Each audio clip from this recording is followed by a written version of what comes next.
My name's John Horrigan. I'm the event producer and the person that pulled this thing together 3 years ago. It was born on a Friday the 13th, and here we are 3 years later, and it's great to be here still. We have a lot in store for you this evening. This conference is a crypto/ghost hunters conference, and we've got some great guests here tonight that we're going to be meeting in just a few minutes. But tonight, what we're going to be talking about, we have our keynote speaker, Mr. Loren Coleman is here, or the greatest living cryptozoologist. Stop by. His wonderful array of titles are available. Loren will be speaking about Mothman, with the stipulation that we get him to the TV set to see the first pitch of Game 6, and he will do that. Also, Loren's going to come back and do a tribute to a friend of ours that we lost this past year. And we're going to be celebrating the 75th birthday of the Loch Ness Monster when the modern-day sightings began, emanating from Scotland in 1933. Next up, we have one of the most prolific ghost authors in the world today. In fact, he's a local guy, and he's a tremendous presenter. You're going to be seeing him with his lecture entitled Weird Massachusetts, Mr. Jeff Belanger.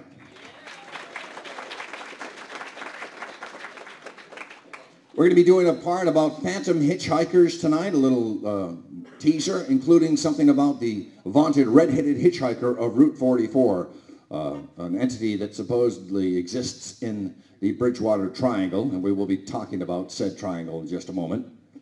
Next up, after that, when we come through the intermission, we have a man from Birmingham, England, via Dallas, Texas. He spoke last night at the UFO conference. Tonight he's going to be speaking about Man Monkey, the British Bigfoot, Mr. Nick Redfern. And finally, our speaker to wrap up things tonight, we're all big baseball fans here. Well, there's a portion of baseball that we're not familiar with, the haunted baseball, Mr. Dan Gordon.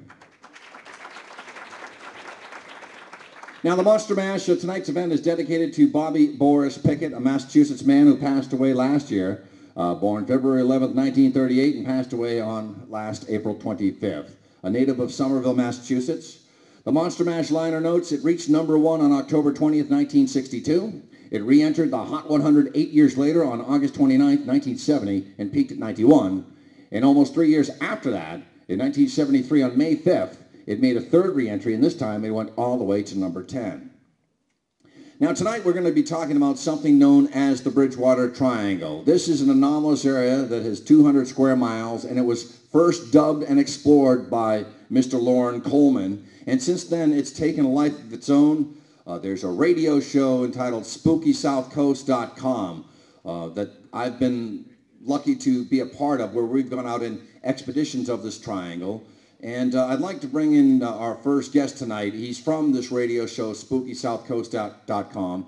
He's been involved with a lot of paranormal happenings, whether it's in the UFO field or ghost investigations. He's one of the lead investigators in the Lizzie Borden house in Fall River. I bring you Mr. Matt Moniz.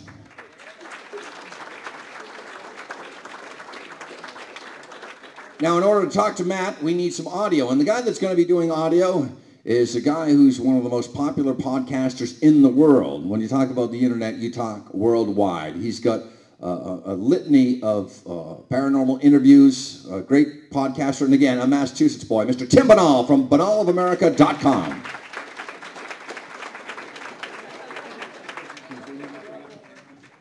So Tim is over here, and Tim, we're going to bring up Matt. We'll use the handheld microphone or roll up a newspaper, whatever works better. That better? That's much better. Matt, we talk about, if you can see this image of the Bridgewater Triangle, curses and creatures. This is, again, something that Loren brought up in his epic tome, the benchmark book of cryptozoology, a book that certainly changed my life. And I tell all of you, if you're interested in cryptozoology, you have to start with a book entitled Mysterious America. I have all 3 editions. If you don't have it, I highly recommend, if Loren's not selling it at the table today with his other great titles, go online and get it. And this is where the story originates. About late 60s and early 70s, some strange things began to pop up in the area of Bridgewater. There were some major Bigfoot sightings. The most famous, I believe, Loren, was April of 1970, the bumper shaker, where an officer was in a police cruiser and some entity shook at the bumper of the cruiser and they saw this running bear run around the side of a house. In 1976, a large black dog was reportedly being seen at the apex of the triangle in Abington that ripped out the throats of ponies. Good stuff. Giant snakes have been seen in the area. A thunderbird was seen by a police officer from Easton, Mass, Thomas Downey, in 1971 in an area known as Bird Hill. Matt and I have been up to that area, to the very spot, and it's a real creepy place. Some of the other creatures, there have been massive UFO sightings in the triangle, a lot of hauntings, and then you see a puma footprint. I had a puma sighting. I lived in Northeastern for 3 years, and I saw this catamount cat way off in a field, and I'll never forget how majestic. It's the only cryptid I've ever seen, and I don't think it's a cryptid. It's a cougar that I happen to see in Easton. So there are a wide variety of eerie creatures in the Bridgewater Triangle. In fact, Matt, you've traveled throughout said triangle for quite some time. Can you relay any weird experiences or weird happenings in the Bridgewater Triangle to our folks here today? I think probably one of the most interesting places I've been to was Anawan Rock. Anawan Rock is the place where Anawan surrendered to Captain Church, who was in Plymouth. He was sent out to end basically what was, then known as the King Philip's War. He marched, or rather, Church marched Anawan and his braves up to Plymouth, and along the way he decided to behead them and then put their heads on pikes outside of Plymouth. But at the Rock, I had a personal experience, and Andrew Lake, who is meandering about, yeah, there he is, was with me. And on top of the Rock, we had visions of this fire on the bottom half of the leaves. When you have a campfire that at night in the woods, it reflects off the bottom of the leaves. Well, there was no fire down below where we were looking at it. And, I looked out over the swamp, saw it first, tapped Andrew on the shoulder and said, "Tell me what you see." And he turned and he said, "That looks like a campfire." And all you could see was this golden glow on the bottom of the leaves. It wasn't a reflection of light from the street because we were too far away. There were no cars going down the street. Moments after that, we had, I best describe it as a cold breeze just slowly walk in between us. And I say walk because we were looking at the branches around us and the leaves weren't moving. This was a cold, I'm talking 20 to 30 degree temperature, localized difference, walk right in between us. Objects started to move, lit orbs. Now, I'm not talking like the orbs that you see in photography, which is mainly just dust and things like that. We're talking a self-luminous object over a particular area. Then we went over, investigated, and found, to be where that was, you would be, 5-6 feet in the air. So it wasn't, anybody reflecting anything. It was just hanging there. A series of noises come from the same location. This is all in one night. Now, this is just recently. I've had other encounters in the Bridgewater Triangle, seeing various UFOs with several other people witnessing it all with me. No cryptids, unfortunately, but it is a very interesting place. And if you look at the triangle here, Matt, we have the apex in Abington, Mass. It goes down to one corner to Freetown, and that's where the Freetown State Forest, another creepy place.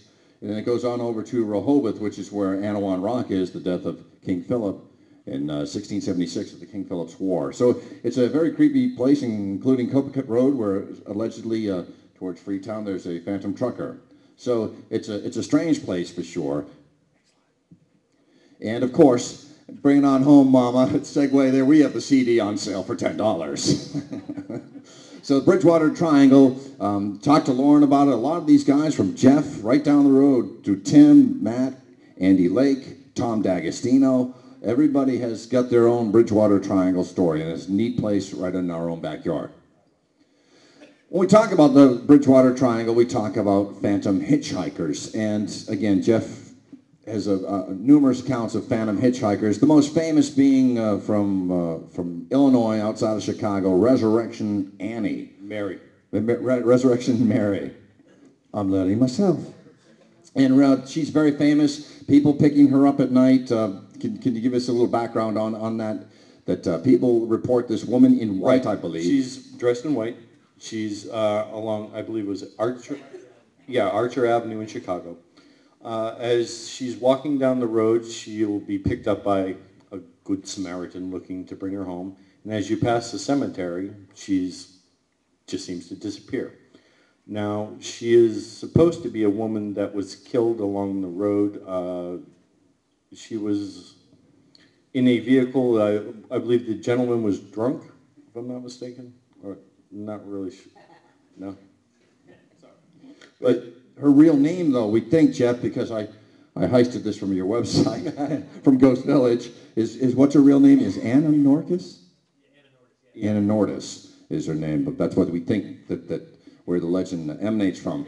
But in the Bridgewater Triangle, we have something known as the red-headed hitchhiker of Route 44. Now, Matt, I photoshopped out our big fat bellies in both this, so we can talk about that later. But the vanishing hitchhiker, there's a legend known along Route 44, and I'm wondering, there's the crew from Spooky South Coast, including Christopher Balzano, and we're going to be talking about him in a moment. Tell us about the red-headed hitchhiker of Route 44. All right, the red-headed hitchhiker. From roughly the late 60s all the way up to present day, a gentleman in plaid, a magenta-maned individual will be seen on the side of the road. Good Samaritans, again, will pick him up like other classic, lore that you'll find in a lot of cities. I mean, this type of thing goes back as long as we've had roads. He will get into the vehicle, he won't say a thing, he'll ride along with you, and at a particular point, just before you cross over the Rehoboth line, he'll laugh maniacally and disappear. He's also been said to appear directly in the seat without having, in some cases, stopping to pick him up, yell at the driver, laugh, and then disappear again. Radios are supposed to change. He's been said to affect vehicles, cause them to break down on the side of the road. Local lore is if you beep your horn 3 times while you're driving, he's supposed to appear. I mean, it's either he'll appear or the cops will pull you over, but go on. Right, but it's your typical urban legends. It may have started off as an original, true haunt. It can't be verified. Records are unclear about, any real person in the area that's been hit by a car or, died. It can't be verified. They don't put in a police report, guy with red hair, beard, and, flannel shirt run over by a Mack truck or what have you. It just reports, deaths. But it is now in the urban legend. It started off with a few people talking about it firsthand, and then it's mutated like the old telephone story. Yeah. So that's the red-headed hitchhiker of Route 44. And a special thanks, there's Tim Banal with Christopher Balzano. And Tim, Chris moved to Florida. In fact, I just found out he's expecting his second child. Christopher Balzano. His books include Ghosts of the Bridgewater Triangle, Ghostly Adventures, Dark Woods, which is about the Freetown State Forest, and Picture Yourself Ghost Hunting, DVD that I forgot that we all appear in. Thomas D'Agostino appears in it, Matt Moniz, Christopher Balzano, even yours truly. It's a great book, Picture Yourself Ghost Hunting. So we just want to say to Chris, we miss you, and we hope to have him back next year because he's been a strong influence with this conference, with research of the Bridgewater Triangle, and he's become a very good friend of ours. So we miss Chris. And again, as I mentioned, BenallofAmerica.com. Tim, what do you got going on? What are some of the, is this season 4 we're talking? Yeah, we're going to be kicking off season 4 tomorrow, hopefully, if I'm not too hungover from wrapping up the conference here tonight. But we're going to be kicking off tomorrow. Jim Mars is going to be our season premiere guest. And then from there, we're going to have Charles Upton talking about metaphysical UFOs. Who else? Adam Davies talking about international cryptozoology research trips. Let me see, who else? We're going to have George Knapp on in November for our 100th episode. So you definitely want to check these out. They're at benallofamerica.com. I got some little handbills over there where you can pick up. They're free, of course, and that'll have the website address on them. And all the shows are for free. And this past year, we put together a lot of big episodes. We did a lot of on-site interviews here. We had Lauren on for talking about baseball in our baseball special, and Jeff Belanger was on, of course, last year, and Chris Balzano. And we wrapped up season 3 with Jacques Vallée. Very rare interview with Jacques Vallée. It's a 2-hour one you can pick up at Binnall of America. You go home, you pick it up right off the website for free. Definitely want to check that one out because you're not going to hear too many interviews with Jacques Vallée nowadays, and you're going to find one at Binnall of America. And I first found out about Tim when he stole an interview with Cardinal Balducci from the Vatican, who really changed my way of thinking with a profound explanation of that we're not alone in this universe, and that would be God's way. But Tim, what he's done in 4 seasons is nothing short of spectacular. And again, he said the key word in this day and age, free. He's got MP3s of virtually the entire panorama of paranormal personalities, whether it's ghost hunting, whether it's cryptozoology, ufology, benallofamerica.com. Tim, lastly, how many downloads ballpark did you think you had? In the thousands at least. You know, it's hard to keep track. We're syndicated on the Anomaly Radio Network, on the Black Vault Radio Network, and each one of those sites there's a ton of downloads, and then just a ton on mine. And you know, we had Linda Moulton Howe on last year and completely blew out the servers in Canada, and got an email from somebody that said, from the hosting company, that said, "What are you doing? Wow. You know, you broke the server in Canada." So I'm not sure. I really don't keep track of it because it's too hard to keep track of how many downloads there are because the show's spread out and picked up so many different places. But, you know, on a good episode, 5,000 listeners maybe, over that, who knows, you know. Great. Well, glad to have you. Tim Binnall, Binnall of America. Next up, he gets the Long Travel Award from San Antonio, Texas. Ken Gerhard. Monsters Are Real. He's also selling his book, Big Bird, Modern Day Sightings of the Flying Monsters. Hello, Ken, from San Antonio, with Lisa. Next up, Bigfoot Surplus. Katie and Micah Shorty. Over and back, they're selling various Bigfoot memorabilia. And also, they have a good raffle going on here tonight. Katie and Mike over here. They have a raffle, folks. You can win a prize donated by each of the prolific authors we have here, whether it's Dan, Jeff, Lauren, Ken, Nick. Mike has included stuff and a Bridgewater Triangle CD in the raffle, so stop by. We're going to be drawing that later on tonight. Bigfoot Surplus in the house. Also, talk about a great ghost researcher. This guy has written some books called Haunted New Hampshire, Haunted Rhode Island, which is selling like gangbusters, Haunted Massachusetts, and he's got a new one, which is a really cool title, Abandoned Villages and Ghost Towns of New England. He's here with his wife, a photographer, Arlene. Please welcome Mr. Thomas D'Agostino and Arlene Nicholson. Tom is an interesting cat, has a lot of stories, and his writing style is certainly unique, and it's very easy to follow. And Aaron Cadjo. Is Aaron here tonight? We expect Aaron from BigOperations.com. Aaron's a film producer, and he appeared in our first Mass Monster Mash with this film, Inside the Bridgewater Triangle. Okay, you saw, as you came in the building tonight, you saw the Ghosts of Foster, Rhode Island, and a gentleman from Greenville Paranormal Research Group produced that, and I think, Steve, we thought that was really a nice production. Mr. Andrew Lake, folks. Our sponsor from last night, in my quest to get as many cases of free beer that I can from UFO Harpoon, I didn't have to mention them tonight, but I will, and I'm going to tell the guy that I did mention them for more beer. I want to thank again all the folks coming out here tonight, and again, I can't stress, this is the Sgt. Pepper of Cryptozoology, Mysterious America. It's the seminal book of cryptozoology, and again, if Lauren runs out of copies, you can certainly get it online.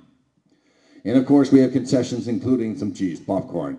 2 other special thanks. First of all, my wife, Jenny, for not only putting up with me, but doing the lovely coordination of this event. And finally, a friend of mine, I've been producing with him for, 12 years now, Mr. Steve Russo, calling the show tonight. That said, we're in the air now. That was pre-flight.